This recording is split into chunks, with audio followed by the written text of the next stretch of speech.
What is up, and welcome to the latest edition of the Bruin Bible. We're doing a special one recapping tonight's Cal against UCLA game. Rye or die in the house, the Godfather himself. We got a fun one planned out, and a game that, had a ton of nerves for me in the first half. I'm watching on a plane ride home. I was not able to be in LA for this, so I have a Delta flight. Luckily, had the TV in front of me watching the game. First and foremost, Rye, how was your Thanksgiving? And two, where did you watch the game?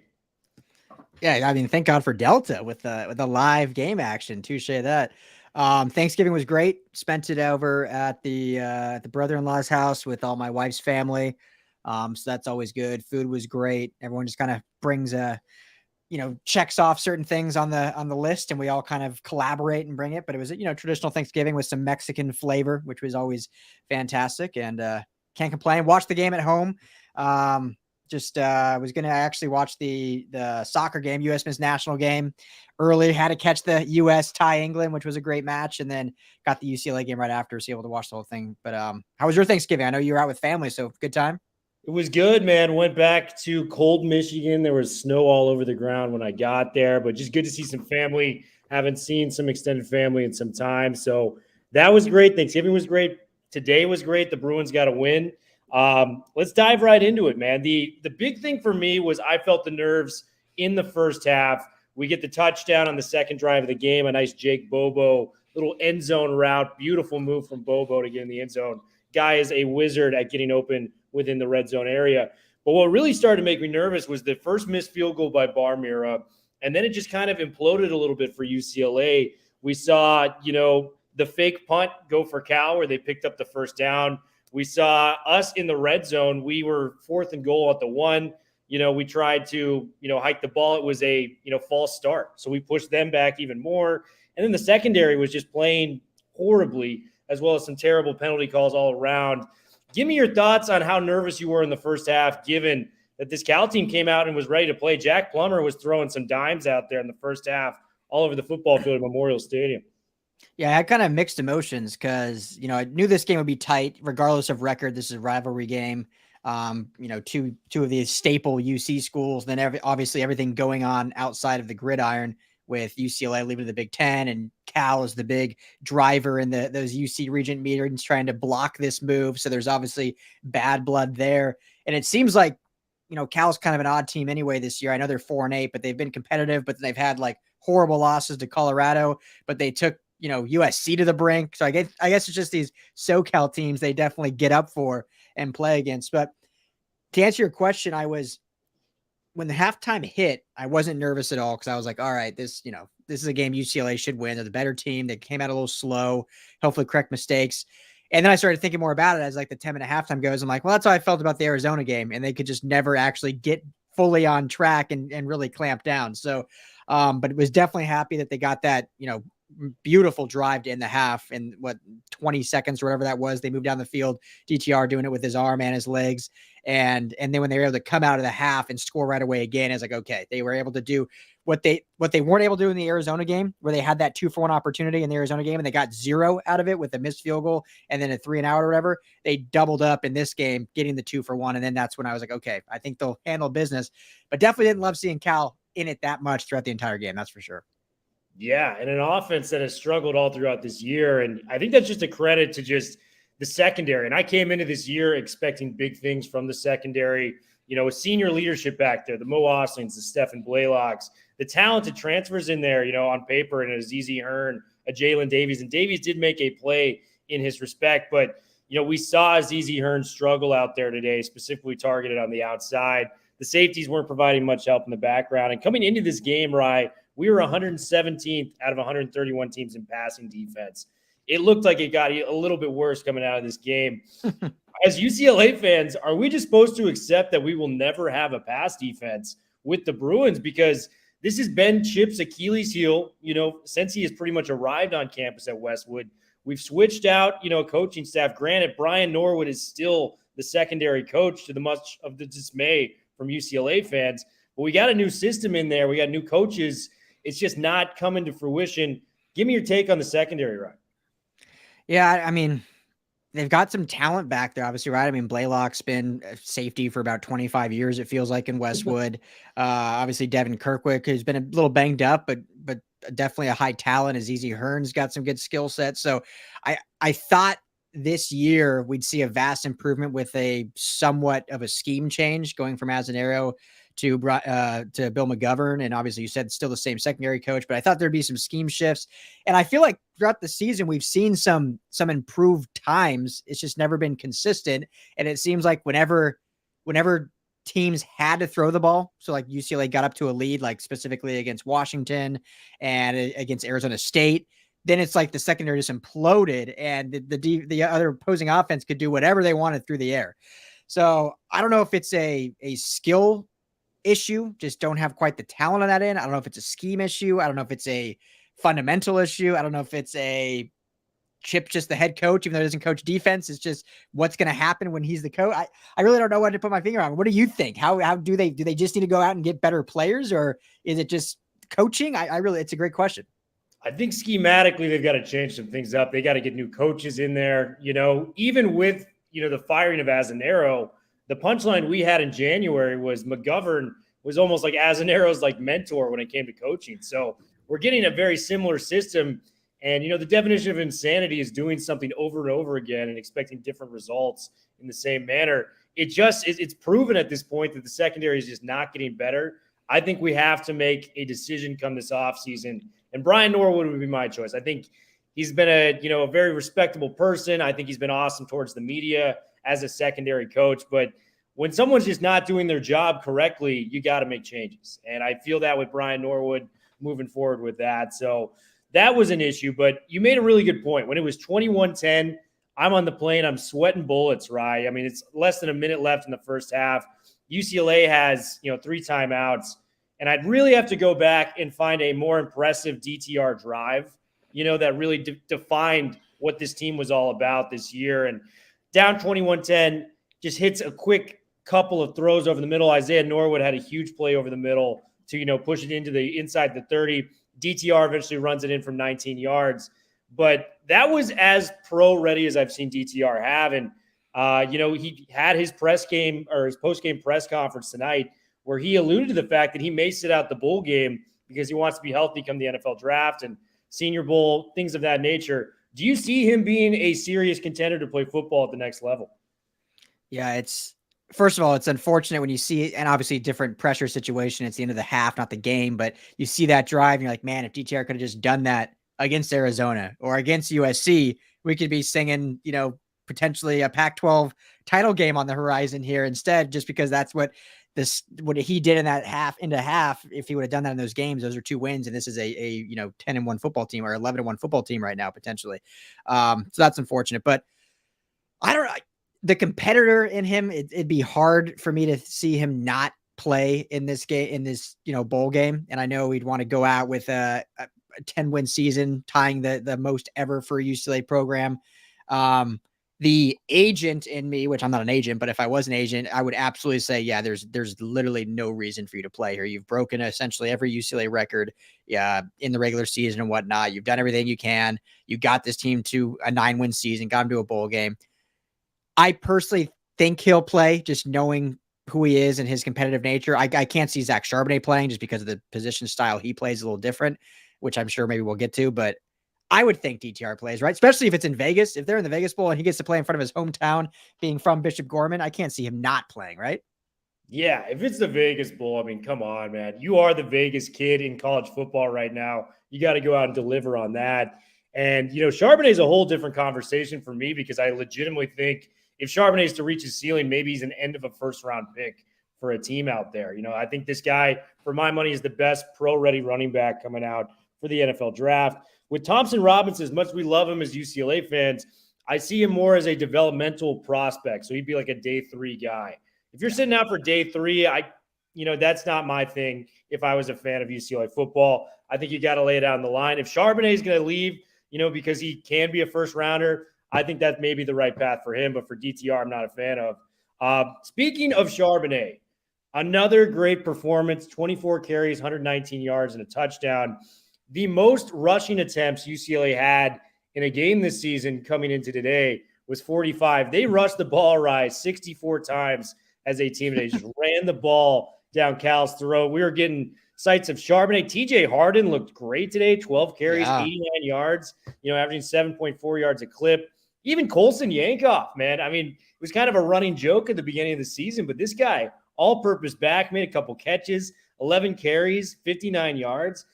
It made me think, even with the likes of a guy like Charbonnet leaving, who, by the way, that 4th-and-2 run he had where he was stopped in the backfield, I think 99 out of 100 running backs would have just taken that hit and, had the ball turned over.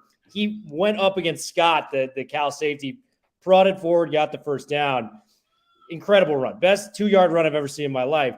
But if Charbonnet were to leave, I still think there's a chance we could be a top 2 to 3 rushing offense within the Pac-12, even without the likes of Charbonnet. Give me your take on how we were toting the rock today. I didn't even mention DTR's running. Yeah, I mean, first of all, the offense in general, they almost ran 100 plays, Will. Almost 100 plays on offense, which is such a Chip Kelly stat, right? Like, that's what he made him famous back in Oregon, is how many plays can they run? How quick can they do it? And they get almost 100. I mean, they still threw the ball 30 times. And you mentioned the 60-plus runs they had. But the runs were so efficient. And part of that is the offensive line, the gap scheme they use, just the great offensive linemen that have really grown and matured just in this year from, week 1 all the way now to week 11 or whatever it is. And, Charbonnet, you can't take anything away from him. He's the best back in football. Obviously, it's going to sting when he's gone. He's so important to this offense. But, and this is not taking anything away from Charbonnet, but I don't think the sting will be as badly felt as many think, because, I mean, we saw when Charbonnet didn't play against Arizona State, this team ran for over 400 yards. Tonight, he was the lead back, obviously, but TJ Harden looked fantastic, and Keegan Jones didn't even play. And he's kind of your track meet guy. And then Colson Yankoff looked great as well. So I think there's a lot to be excited about still for this, UCLA rush game going in the next year. Obviously, it will be a different quarterback, so that's going to change things considering what DTR does.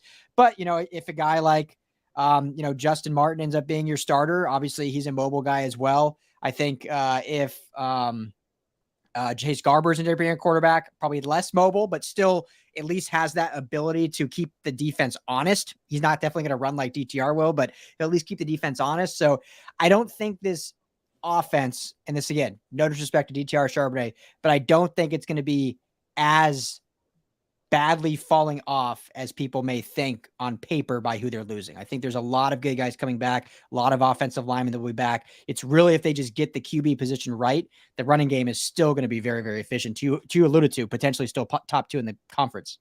Yeah, that's what I'm thinking for next year. And you look at just the stats, 64 carries as a team, 352 yards on the ground. And the longest run of the day was only 21 yards by TJ Harden late in the third quarter. So it wasn't like we were, having these 70-yard runs with a Kaz Allen or a 50-yard Charbonnet run. We were just getting between the lines, getting those 6-7-yard gains each and every time out. And there was nothing the Cal defense could do.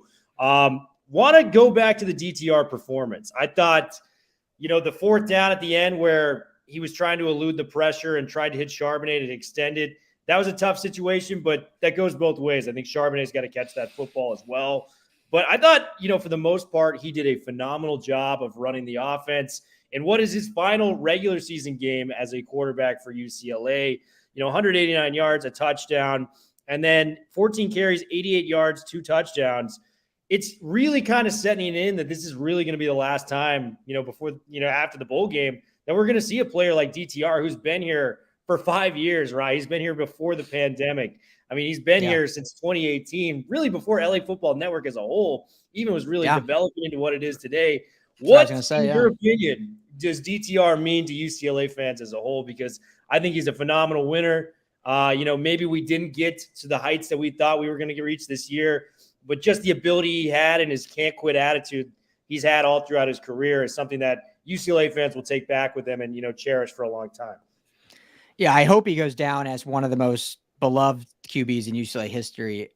He's been such a polarizing QB, and not because he's he's like a super good human, good dude. So definitely not polarizing in that sense, but polarizing in just his style of play. And he was so raw, as we all know, when he came in. Really his first year playing quarterback was essentially at a Power 5 program in UCLA. I mean, he had played sparingly at Bishop Gorman, being a backup for Tate Martell. So really didn't play any quarterback at any level until he gets to, college and playing for a Pac-12 team. So he was basically learning as he went on. Chip Kelly was brand new as well and still in this new system. And obviously there was a lot of growing pains. I mean, the first year you saw the flashes, but there was a lot of bad. The second year, still a lot of bad. The third year, even better, but a lot of bad still. And finally in his fourth year is when we kind of got like the maturation of DTR as a QB. We see a lot more positive plays, a lot less negative plays.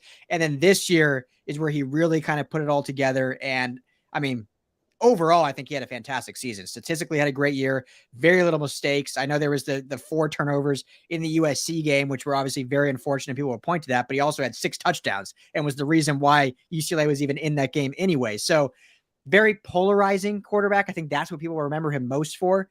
But I hope that he's one of the most respected just because of the competitor he is, what he put into this team, into this program, what his teammates thought of him, what his coaches thought of him. So polarizing, but also beloved and also respected, I think, is the 3 words I can think of when you look at DTR's legacy here at UCLA. And obviously he'll go down as statistically the best because he has the most touchdowns and might end up, if he plays in the bowl game, the most yards rushing and passing.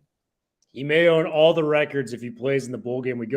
Want to shout out one of the commenters, UCLA and Jordan is fire.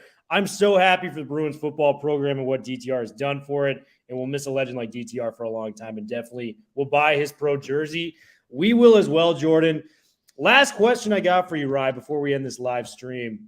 Coming into this year, I think we all had expectations for UCLA football, but my prediction preseason was they were going to win 10 games. They're going to win 10 games. They're going to make a bowl game. That was kind of the standard. That's the program record for those who are unfamiliar at UCLA. We had very, very high expectations after the last few weeks or before the last few weeks transpired, before the Arizona game, before the USC game. In your opinion, is this a successful season for UCLA moving forward? Because I think if you told me this before the season, I would have said, yes, this is great. We're a top 20 team. We got 9 wins with a chance to win 10.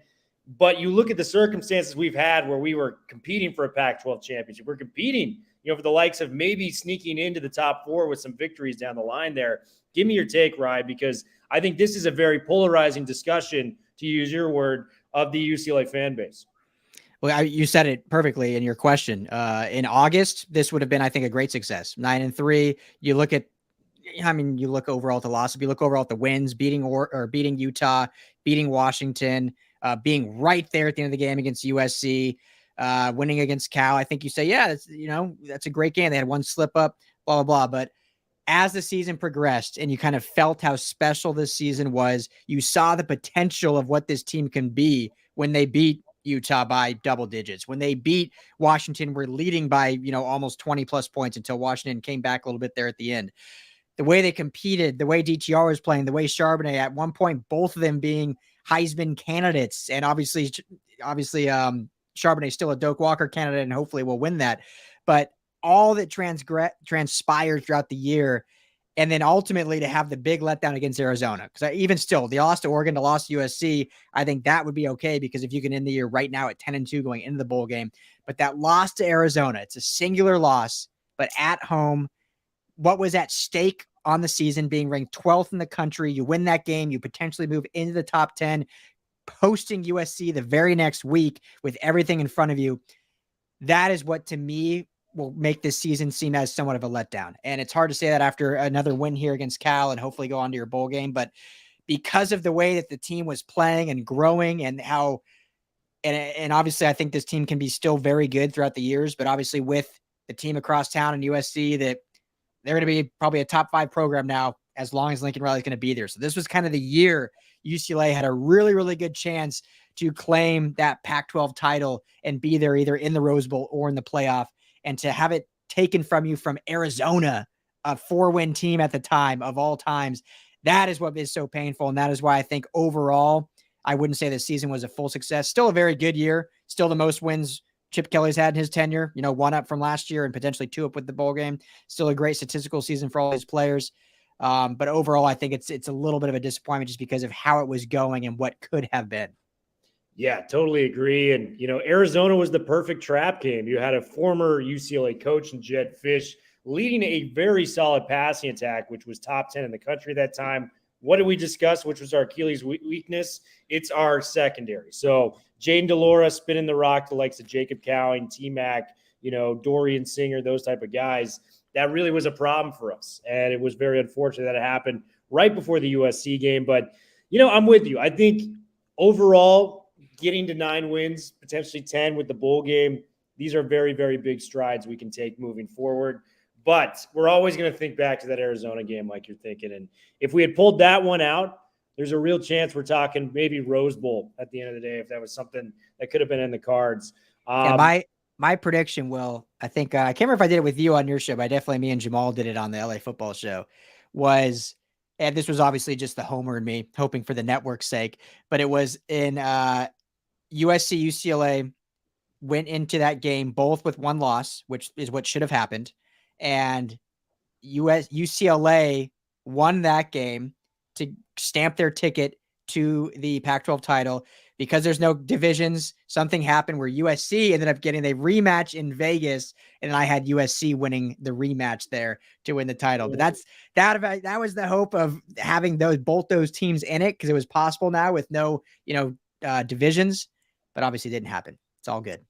Dude, well, trust me, we would have loved that as UCLA fans to have us playing for USC in the Pac-12 title game. Still a lot to be happy. We're going to get the first Bruins bowl game we've had since 2017, I believe. So this is, or 2016. So this is going to be a really, really fun time for UCLA Bruins fans. That is all we got for the live show. Make sure to subscribe to the UCLA LAFB YouTube channel. Make sure to text UCLA to 31032 to get all of our UCLA updates. We still got some shirts to give out, I'm pretty sure, from the tailgate if you signed up there. So make sure you're checking in on that. Rye, any parting words to this live stream?